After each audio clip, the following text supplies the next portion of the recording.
बिस्मिल्लाहिर्रहमानिर्रहीम, अस्सलाम वालेकुम। अमेरिका और बरतानिया के लिए क़यामत खेज मनासिर इस वक्त शुरू होने वाले हैं। बाइडन ने चूंकि गोहेड दे दिया है कि जाएं और जाकर ऑपरेशन कर दें यमन के खिलाफ। इस पर जो सबसे बड़ी डेवलपमेंट ये सामने आई है कि यमन की जानिब से बड़ी तादाद में लार्ज क्वांटिटीज सी माइंस, जो बहुत बड़ी बारूदी डिवाइसेस हैं, वो असल में उन्होंने मुख्तलिफ जगहों पर डिप्लॉय कर दिए हैं। अब ये मुख्तलिफ जो जगह हैं उसको ज़रा आप ये समझ लें कि कौन कौन सी हैं, जिससे अमेरिका और बरतानिया की जब ख़ास तौर पर सबमरीन आएंगी, इनके नेवी शिप आएंगे, उनके टुकड़े टुकड़े हो जाएंगे। वो फिजा के अंदर आपको उनके टुकड़े चलते हुए नजर आएंगे।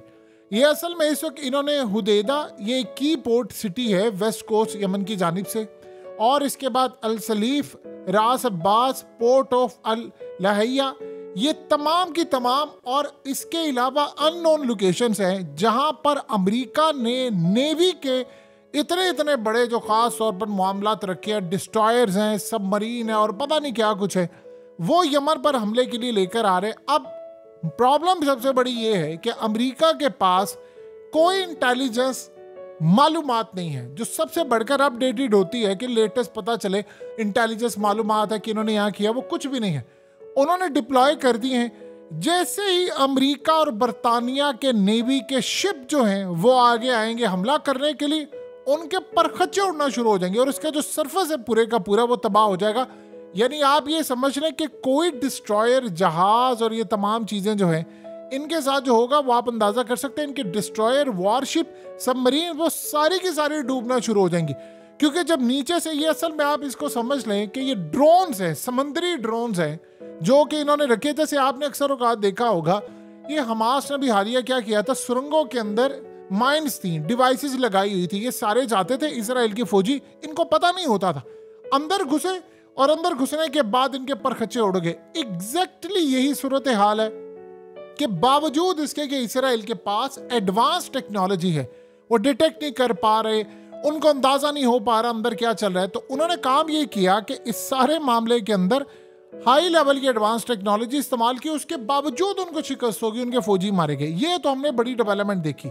ये लोग जो काम करें वो एग्जैक्टली यही सूरत हाल है। एक तो इन्होंने हमले की जो तैयारी की है, माइंस बिछा दी हैं, और वो समंदर के अंदर है, सी माइंस है। सी माइंस इतनी ज्यादा खतरनाक है कि अमेरिका के तैयारे उड़ने से पहले, यानी वो जो असल में ऑपरेशन इन्होंने करना है, तैयारे होंगे, नीचे इनके वॉरशिप होंगे, सबमरीन्स होंगी, ये सारे कुल मिलाकर यमन पर ऑपरेशन करने के लिए जा रहे हैं। अब अगर यहाँ पर इनकी सी माइंस, और याद रखिएगा यमन ने इनको लोकली भी डेवलप किया है। सबसे बड़ी बात है कि ईरान ने इनको दी थी टेक्नोलॉजी, इन्होंने लोकली डेवलप किया। इनका खर्चा कोई इतना ज्यादा नहीं आया, लेकिन उससे जो नुकसान वो पहुंचा सकते हैं, ये डिस्ट्रॉयर, ये सबमरीन और ये तमाम चीज़ें। चाइना की सबसे बड़ी ख्वाहिश है कि आप जानते हैं कि साउथ चाइना सी के अंदर अमेरिका को नाज किस बात पे है कि जी वो समंदरी डिस्ट्रॉयर, मेरे एयरक्राफ्ट कैरियर, मेरे फलाना, मेरे ये वो।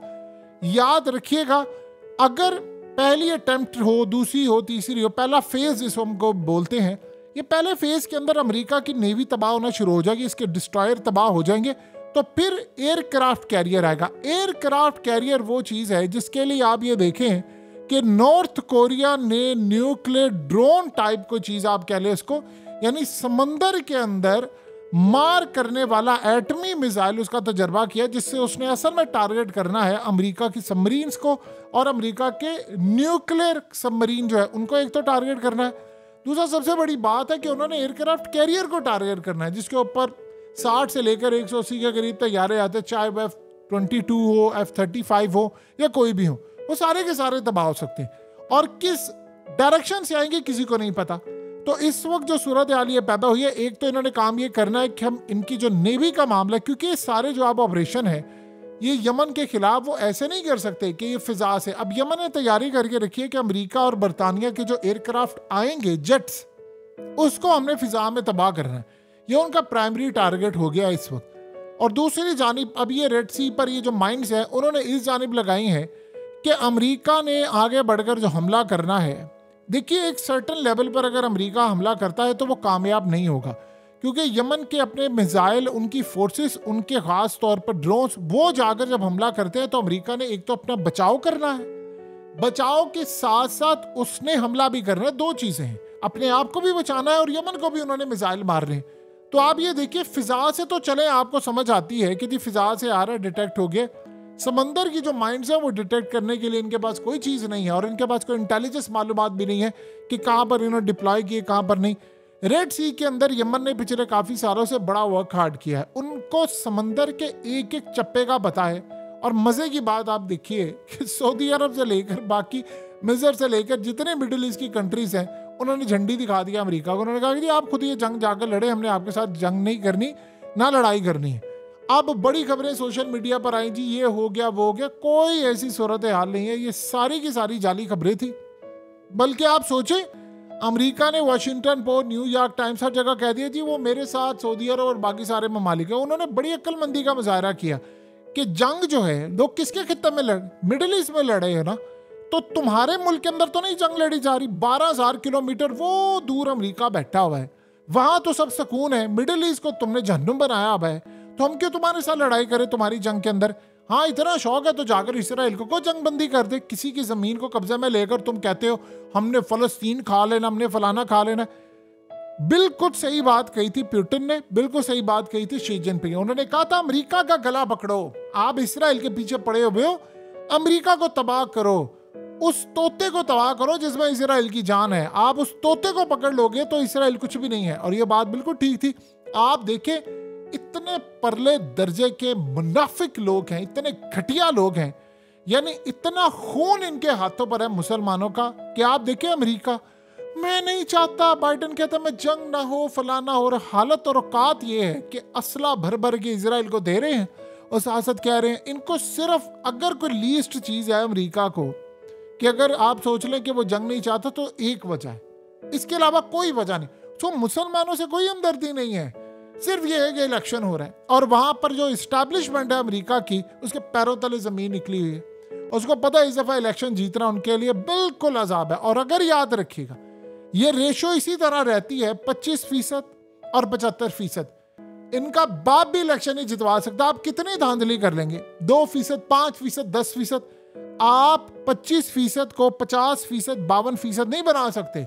और इस दफा सूरत हाल ये है कि अमेरिका के अंदर इतना गुस्सा पाया जाता है इसराइल के खिलाफ। आप ये देखें कि अभी हालिया सर्वे हुआ है, सर्वे के अंदर बताया गया कि अमेरिका की अक्सरियत नौजवान आबादी इसराइल से नफरत करती है। और वो ये पूछ रहे हैं अमेरिका से कि 90 लाख वाले मुल्क ने 25,000 बंदा मार दिया और उनके अंदर है ऐसा क्या कि तुम लोग उनके हाथों में यरगमाल बने हो। बच्चा बच्चा अमेरिका के अंदर बात कर रहा है, बच्चा बच्चा, कि आपकी वीडियो से लेकर आपका सब कुछ उनके पास है और इसी वजह से आप उनके कहने पर कर रहे हो। ये असल वजह है। तो बताइए ये कैसे सरवाइव कर सकते हैं। इनको अंदाजा है कि इनके साथ हो क्या रहा है, हालात किस जानिब जा रहे हैं। और अगले कुछ अरसे के अंदर तो हालात जो क्लियरली बता रहे हैं, इंडिकेट कर रहे हैं, वो तो इनके हाथ से चीजें निकल गई हैं।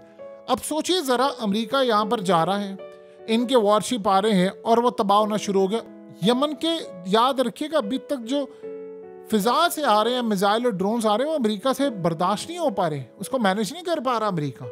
इन्होंने कहा हमने यमन पर जाकर हमला किया, हमने ये तबाह कर दिया, वो तबाह कर दिया। न्यूयॉर्क टाइम्स ने अगले दिन भांडा फोड़ दिया कि वो जो इन्होंने हमला किया था वो तो सारा फेल हो गया, वहां पर तो ये चीजें थी नहीं। तो इनको अंदाजा हो गया इस सारी सूरत हाल में कि हम फंसे हुए बुरी तरह। अब आप सोचे जरा, वियतनाम के अंदर क्या हुआ था, अफगानिस्तान में जो हुआ था उससे बुरा इनके साथ यहाँ पर होने वाला है। इनको अंदाजा नहीं है अमेरिका को, और शायद हो सकता है अंदाजा भी हो, क्योंकि बाइडेन को रिपोर्ट तो पेश कर दिया उन्होंने कि सर आपके परखच्चे उड़ने वाले हैं और जो परखच्चे आपके उड़ेंगे उसका आप अंदाजा नहीं लगा सकते कि आपके साथ होने क्या वाला है। सो इस सारी सूरत हाल में अब तक की सबसे बड़ी डेवलपमेंट ये है कि अमेरिका की जो तबाही है उसका दरवाज़ा इस वक्त नॉक हो चुका हुआ है। अब सबसे बड़ी बात यह है कि जब ये इनको पता चला बड़े बड़े ममालिक को कि इन्होंने माइंस बिछा दी है, उन्होंने अमेरिका को कॉल करके कह दिया हम आपके साथ जंग में शामिल नहीं है। ये जो 12 ममालिक थे, एक मिनट के लिए पूछो जरा इनसे, कितने ममालिक आ रहे हैं अमेरिका से लड़ाई करने के लिए, यानी उसका साथ देने के लिए और यमन के खिलाफ एक बड़ी जंग के लिए। वो 12 ममालिक में से अभी सिर्फ से 2 ही ममालिक हैं, और वो भी बरतानिया और यो। आप थोड़ा इंतजार कीजिए, बरतानिया में भी बहुत बड़ी तादाद में इसराइल के खिलाफ लोग निकल रहे हैं। ये जंग शुरू होने तो जरा एक दफा। आप अफगानिस्तान के अंदर जब अमेरिकी बमबारी कर रहे थे तो दुनिया भर में क्या हो रहा था, गया हमारे हाथ से, अगला नंबर पाकिस्तान का, अगला फलाना, अगला, ये डिस्कस हो रहा था ना। अमेरिका का कब्रिस्तान अगलों ने खोद दिया था। और इनकी जो सूरत हाल ही ना पूछिए, इत्तेहादी कोई नहीं है। चाइना मजबूत हो चुका है, ईरान मजबूत हो चुका है, रशिया मजबूत हो चुका है। यमन की तो आप बात ही ना करें कि अमेरिका ने रिपोर्ट जो दी है वो बड़ी इंटरेस्टिंग थी।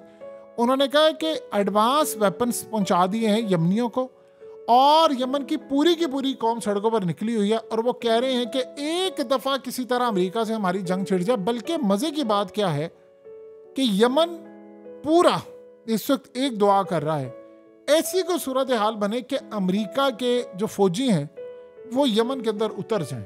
देखिए, बज़ाहिर ये नामुमकिन है, अमेरिका इतना बड़ा बेवकूफ़ तो नहीं है कि वो गलती करेगा, लेकिन अगर अमेरिका का ट्रैक रिकॉर्ड देखा जाए तो वो इस तरह की बेवकूफ़ियाँ करता रहता है। उसने इराक के अंदर किया, शाम और ये वो। लेकिन ये जो सूरत हाल पैदा होगी अगर यमन के अंदर इनकी फौजें उतर गई, आप उसका अंदाज़ा नहीं लगा सकते। अब सोचिए ज़रा, बाइडेन को एक रिपोर्ट पेश की गई, उस रिपोर्ट के अंदर मेन हेडलाइन क्या थी? कहा गया यमन ने आज तक बड़े हमले किए हैं, लेकिन जो पजीर आई यमन को ये शिप तबाह करने के बाद मिली, उन्होंने कहा कि हम सोच भी नहीं सकते अमेरिका और इस्राएल की रेपुटेशन, यूरोपीय यूनियन की रेपुटेशन, बड़ी बड़ी कंपनीज की सिक्योरिटी की रेपुटेशन खराब हो गई। और यमन जिसको बहुत सारे ममालिक उसका नाम भी नहीं जानते थे, जैसे अमेरिका के अंदर 70% आबादी को शायद यमन का पता भी नहीं था। और यमन के हवाले से ये सूरत हाल पेश आई कि वो खबरों में देख रहे हैं शिप तबाह हो रहा है। वो कहते हैं कि उनके पीछे मुसलमानों की अक्सरियत खड़ी हो गई है, और वो कह रहे हैं कि कोई तो खड़ा हुआ है माइका लाल जो अमेरिका और इनके सामने खड़ा हो गया। ये अब अमेरिका को जो रिपोर्ट दी गई है उसमें कहा गया है कि वर्ल्ड की इतनी बड़ी सपोर्ट खाली मुसलमानों की नहीं, गैर मुस्लिमों को भी उनके साथ खड़ी होगी, और वो कह रहे हैं कि आप इसराइल को तबाह करें। असल में एक बात बड़ी अजीब हुई है कि यमन वाला मामला इनको आउट ऑफ सिलेबस आया है। ये अमेरिका को पता नहीं था। प्लान ये था इसराइल का कि यमन का तो इनको बिल्कुल अंदाजा नहीं था। वो प्लान इनका ये था कि हम लड़ाई करेंगे, हम उसके बाद अमेरिका को इनवाइट करेंगे, शाम से अमेरिका हमला करना शुरू करेगा अपनी मिलिट्री बेसिस से, इराक की मिलिट्री बेसिस से हमला करेगा, और फिर अमेरिका की फौजें उतरेंगी इसराइल के अंदर। वैसे इनके कमांडोज 5000 उतरे थे, ये ज़हन में रखिएगा। 5000 इनके कमांडोज उतरे तो उनमें से बहुत सारे मारे गए हैं। वहां पर उन्होंने कहा जी कमांडो से सारे उतरेंगे, अमेरिका जो मिलिट्री बेसिस है मिडिल ईस्ट की वो इस्तेमाल करके तैयारे उड़ाएगा, हम लेबनान पर हमला करेंगे, हम बाकी जगहों पर करेंगे, हमें हर मुल्क सपोर्ट करेगा। आउट ऑफ सिलेबस क्या आया? यमन। आउट ऑफ सिलेबस क्या आया? मिडिल ईस्ट के अंदर सारे ममालिक ने कहा भाई हमने यमन की जंग में आपका साथ नहीं देना, यहां से निकलो। आउट ऑफ सिलेबस क्या आया? इजिप्ट ने कह दिया इसराइल को कि आपका हम साथ नहीं देंगे, कम से कम इस मामले। वैसे वो इसराइल के बहुत ज्यादा साथ है, लेकिन उन्होंने कहा कि इस मामले पर हमने साथ नहीं दिया। उन्होंने कहा कि आप यहाँ पर आजे, हुकूमत कर ले, हम आज को खत्म कर देते हैं और आप आ जाए। और मजे की बात है, आउट ऑफ सिलेबस क्या आया? हमास आ गया आउट ऑफ सिलेबस। इनको पता ही नहीं था कि उनकी सुरंगें और ये सारा कुछ। अब वो कह रहे हैं 800 किलोमीटर दूर हैं सुरंगें। अब यकीन कीजिए चाइना कितना डेवलप है। बहुत सारे लोगों को अंदाजा नहीं है कि चाइना की तरक्की कितनी है। जो लोग वहां जाते हैं उनको पता है चाइना इतना डेवलप है, इतना डेवलप है, लेकिन वो इस तरह की सुरंगें नहीं बना सका। इतनी वो तरक्की उसने किया, लेकिन वो ये काम नहीं कर सका। और तब जब आपके पास इंजीनियर्स ना हो, इसका मतलब है कि दुनिया के बेहतरीन इंजीनियर्स उन्हीं के पास हैं, यानी चाइना के पास नहीं है, हमास के पास हैं, जिन्होंने सारा कुछ कर लिया। तो इस सारी सूरत हाल के अंदर अब इंतजार करिए माइंड्स। आपको पता है कि अफगान तालिबान ने क्या किया था? ये काम बहुत सारे लोगों को अंदाजा नहीं था कि अफगान तालिबान ने अमरीकी फौजियों से असला छीन छीन कर, वो पागल हो जाते थे, उनसे असला छीना।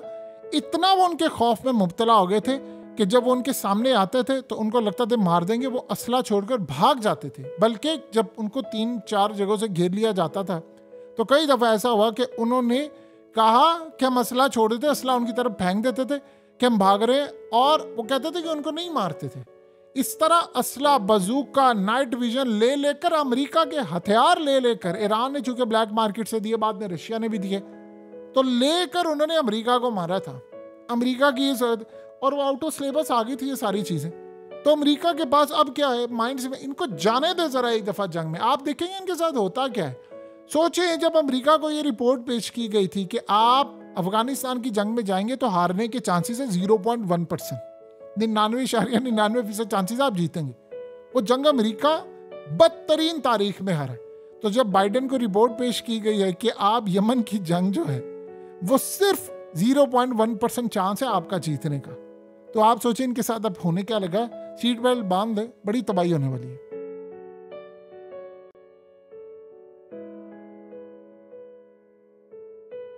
हकीकत टीवी को सब्सक्राइब करना मत भूलें, वीडियो को लाइक करें, शेयर करें और कमेंट सेक्शन में अपनी राय का इजहार जरूर करें।